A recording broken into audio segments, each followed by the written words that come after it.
बोले यदि आप विवाह करना चाहो तो हमारे साले शिशुपाल के साथ में विवाह कर दो। और जैसे ही महाराज भीष्मक ने सुना, भीष्मक कहने लगे पागल हो, अरे उसने अपनी बहन का विवाह तुम्हारे साथ में किया और तुम अपनी बहन का विवाह उसके साथ में कर दोगे।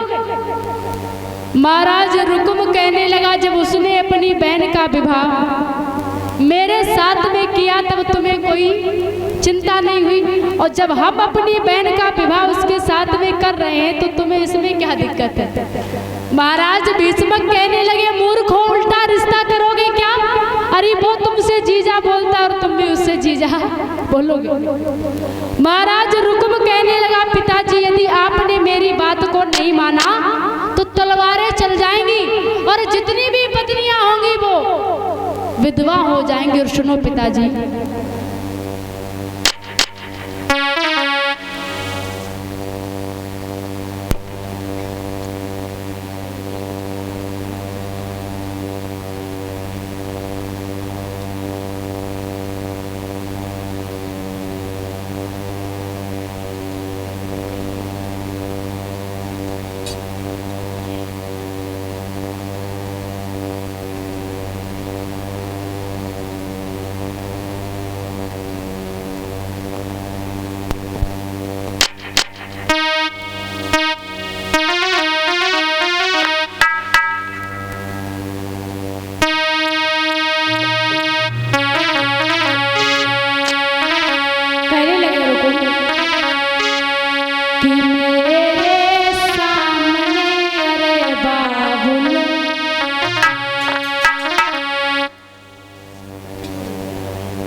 और ये चाल नहीं चलता।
कहने लगे महाराज मेरे सामने बाबुल, हाँ ये चालें नहीं चल पाएंगी और जो ये शादी पक्की होगी बेटा, जो ये शादी पक्की होगी तो तलवारें चल जाएंगी।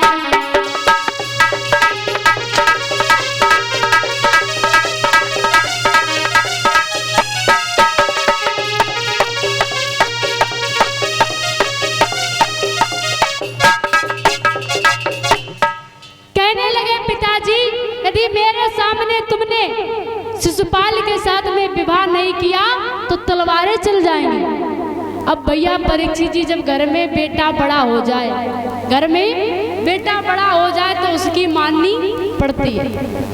कहने लगे एक छोटा बेटा था, उसने कहा यदि पिताजी मेरी इच्छा है तुम विवाह हमारी बहन का करो तो भगवान कन्हैया के साथ में, वो द्वारिकाधीश के राजा हैं। रुकुम कहने लगा कन्हैया के साथ में, अरे वो माखन चुराता रहा, गोपियों के चीर चुराता राम उसके साथ में अपनी बहन का विवाह करेंगे? बोले ये बिल्कुल नहीं हो सकता। अब श्रोताओं क्या हुआ है,